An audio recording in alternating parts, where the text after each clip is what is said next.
जीव हमारी जाति है, मानव धर्म हमारा। हिंदू मुस्लिम सिख ईसाई धर्म नहीं कोई न्यारा। एक खरखोदे के पास एक गांव है, वहां का एक जाट परिवार का लड़का था। उसके मन में प्रेरणा हुई कि भी सदग्रंथों को मैं संस्कृत भाषा पढ़ूं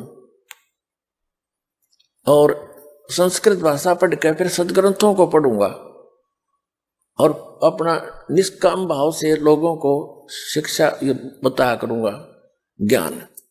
इस उद्देश्य से उस समय काशी विद्यापीठ में केवल ब्राह्मणों को ही प्रवेश पाता था, ब्राह्मणों के बच्चे ही, और नहीं पा सकते थे। वो उनका अपना नियम था और कोई अधिकारी नहीं था संस्कृत पढ़ने का। तो उसने गांव से एक झूठा सर्टिफिकेट बनवा लिया, पहला नंबरदार हुआ कर दिया पढ़ से। उसने कहा ताऊ मेरा मैं भी पढ़ लूंगा कितना स्कूल में, ले दस्तक कर दे। उन ला दिया अंगूठा और वो बनवा के सर्टिफिकेट ब्राह्मण जाति का प्रवेश पा गया उसमें, काशी विद्यापीठ के अंदर। और वहां अव्वल आवा सबसे टॉप करे, सब ब्राह्मणों के बच्चों से आगे सबसे टॉप में आवा प्रत्येक क्लास में। शिक्षा पूरी होली तब वहां से वो अपना विदा होने लगे।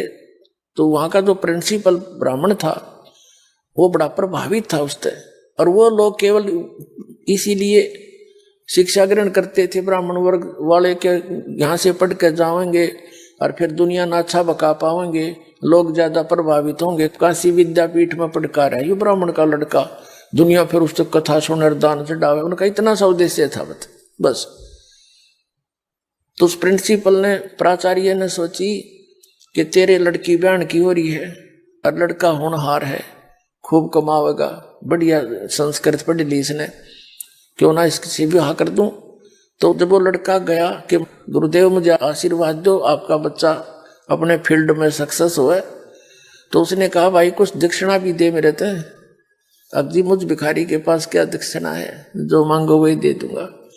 ठीक है भाई, वचन भर ले। अगर जी जैसे आप कहोगे भर लिया वचन, आपकी आज्ञा का पालन होगा कि आपसे मैं अपनी लड़की का विवाह करना चाहता हूं। अब वहां फंस गया वो कि अभी ईब जब मैंने विवाह कर लिया तो वहां रोड़ा पड़ेगा, गांव में हमारा ही ब्राह्मण है, वहां झगड़ा पड़ेगा और घर वाले गुस्सा होंगे तो यू के पंगा पा लिया। तो उसने वह सच्ची बतानी पड़ेगी। कहने लगे गुरुदेव दो सजा दो वो देना, लेकिन सच्ची बताऊंगा आज मैं धर्म संकट में फंस गया। मैं ब्राह्मण नहीं हूं,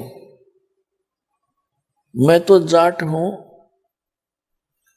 और ऐसे ऐसे उस गांव का, ये खरखोदा के पास है गांव, और मैं वहां का जाट हूं, किसान हूं, और मैं आपकी लड़की से ब्याह नहीं कर सकता, मैंने घर के कूटेंगे और वहां से निकाल देंगे, मैं फिर कहाँ रहूंगा। तो उससे वो गुस्सा हो गया कि तू कैसे यहाँ प्रवेश पाया। उसने कहा जी मैं ऐसे, मेरी इच्छा थी हार्दिक शिक्षा ग्रहण करूं, इसलिए नकली झूठा सर्टिफिकेट बनवा लाया था मैं, गांव वाले थे। तो उसने श्राप दे दिया उसको जैसे तैसे, और कहा कि वचनबद्ध तू हो गया है। कहा जी आज के बाद इस संस्कृत को ना पढ़ेगा, ना आगे तू पढ़ाएगा किसी को भी संस्कृत, और सदग्रंथों को भी तू नहीं पढ़ेगा इसमें संस्कृत को। वो बोला जी ठीक है, जैसे आपकी आज्ञा से आ गया। वो छोड़ दिया। तो कहने का भाव ये है, उसने फिर दादू पंथ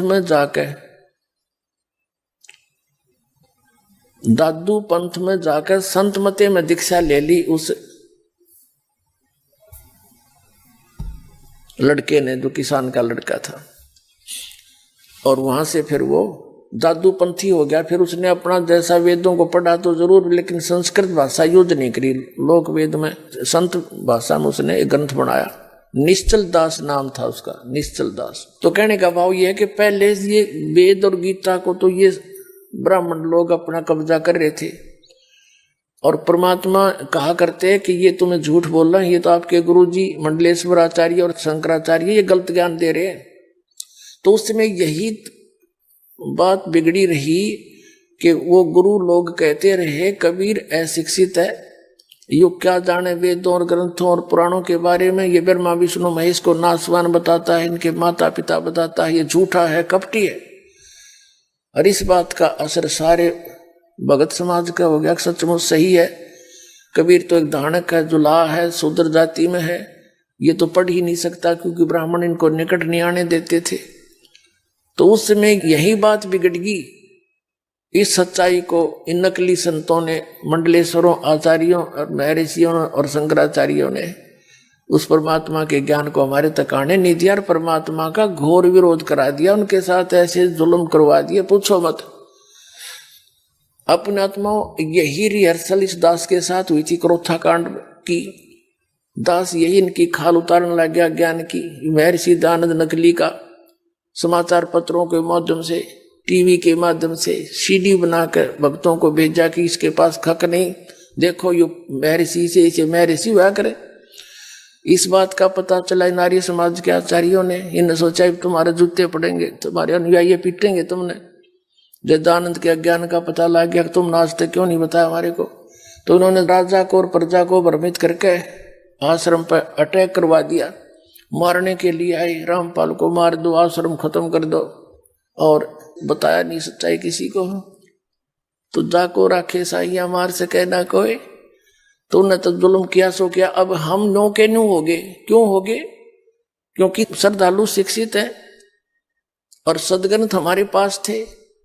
सब ने देखा कि युग के कारण था। कुछ एक बुद्धिमान भी लोग होया करे, सारे थोड़े एकदम सब आंख बीच कर चल पड़ते। आज बुद्धिमान समाज है। तो उस समय परमात्मा का घोर विरोध कराया और सच्चाई को मिटा दिया कति। अब दास पे कृपा करी परमात्मा कबीर जी ने वैसा चीकरण की, आखिरी सांस तक नौका न बोलूंगा, चाहे तड़के शरीर चला जा, कोई परवाह नहीं बने।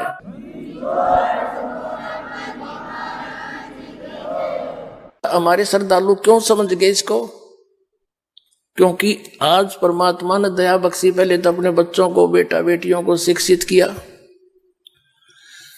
फिर इस दास को तत्व ज्ञान युक्त किया, और फिर ये टीवी, ये सारे इंटरनेट वगैरह, ये मैन आदमी की सोच है। उस परमात्मा कबीर जी ने बनवाई है या आपके लिए? ना इस मानव शरीर का क्या फायदा? यहाँ चाहे राष्ट्रपति बन जा, कल न मृत्यु हो जा, गधा बना पावे। यहाँ का कोई प्रभुता है? यहाँ सुख की, झूठे सुख को सुख है ये मान रहा मनमोद, ये सकल जमीन ना काल का, कुछ मुख में कुछ को।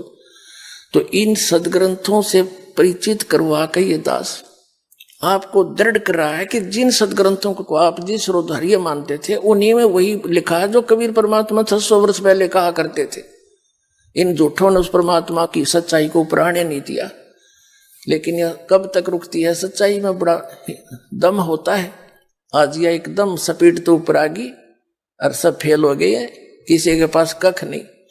अपना आत्माओं, दास ने इन सदग्रंथों को दिखाने की जरूरत नहीं थी। जब ना दिखाता तो ये मेरे साथ वो हल करा देते और दबा देते सच्चाई को, और हमारे साथ करे दिया था और भी भयंकर काम कर देते। तो ये दास ने ऐसा काम किया है सदग्रंथों को दिखाने का, मुझे जरूरत नहीं थी इनकी। मेरे को तो मेरे मालिक ने कंप्लीट नॉलेज दे रखा था।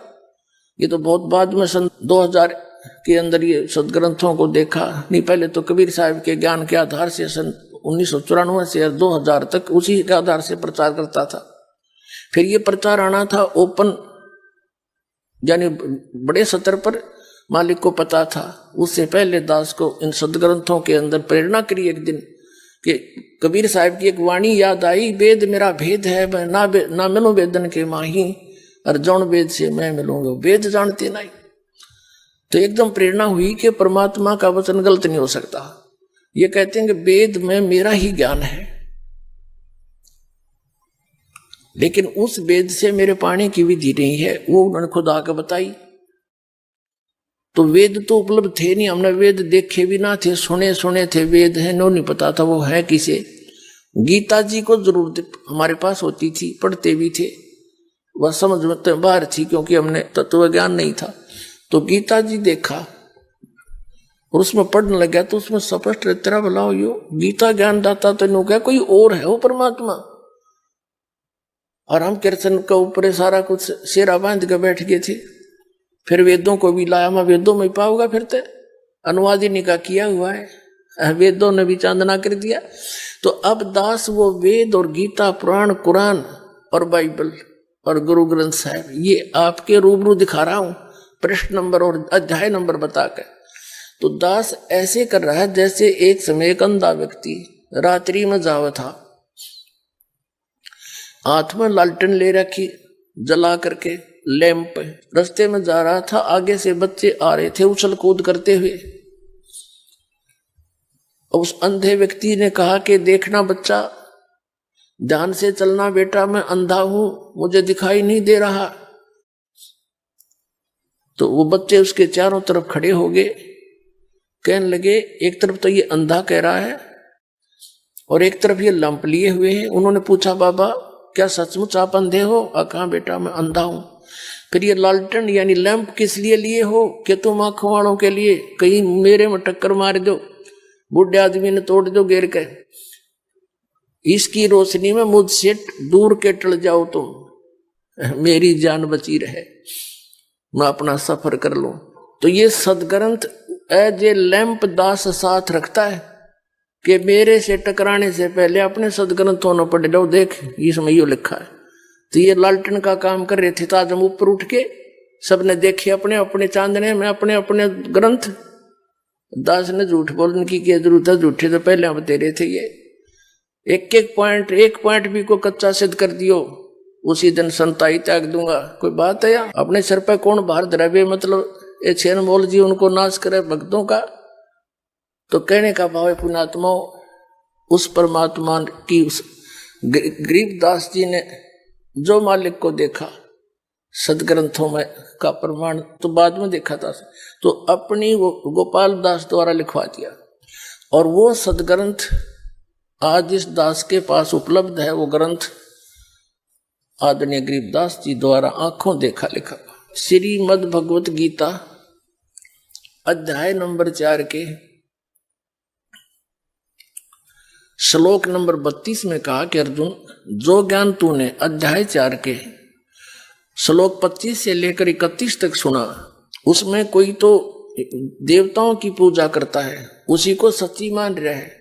कोई हठ योग करता है, उसी को सही मान रहा है। कोई मुंह पर पट्टी बांध कर अहिंसावादी तीक्ष्ण व्रत करता है।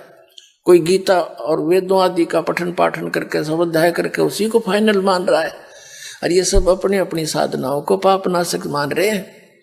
चौथे अध्याय के 32वें श्लोक में कहा कि जो तत्व ज्ञान उस सच्चिदानंद घन ब्रह्म ने स्वयं आकर के अपने मुख कमल से बोला है, वो तत्व ज्ञान है। और उसके अंदर इस यज्ञों की यानी धार्मिक अनुष्ठानों की जानकारी विस्तार के साथ की गई है, कौन से करने चाहिए कौन से ना करने चाहिए, वो तत्व ज्ञान है। यहाँ गीता के अनुवादकों ने सभी ने ये गड़बड़ कर रखी है। इसमें चौथे अध्याय के 32वें श्लोक में एक ब्रह्मण मुखे शब्द है, ब्रह्मण मुखे, और इन्होंने उसका अर्थ बनाया सच्चिदानंद घन ब्रह्म के मुख कमल से उच्चरित वाणी, उसने स्वयं आकर बोली। जैसे वेद प्रमाण करते हैं कि वो सतलोक से चलकर आता है, अच्छी आत्माओं को मिलता है, उनको उपदेश देता है। वो कबीर देव है, कबीर साहब है, वो परम अक्षर ब्रह्म है।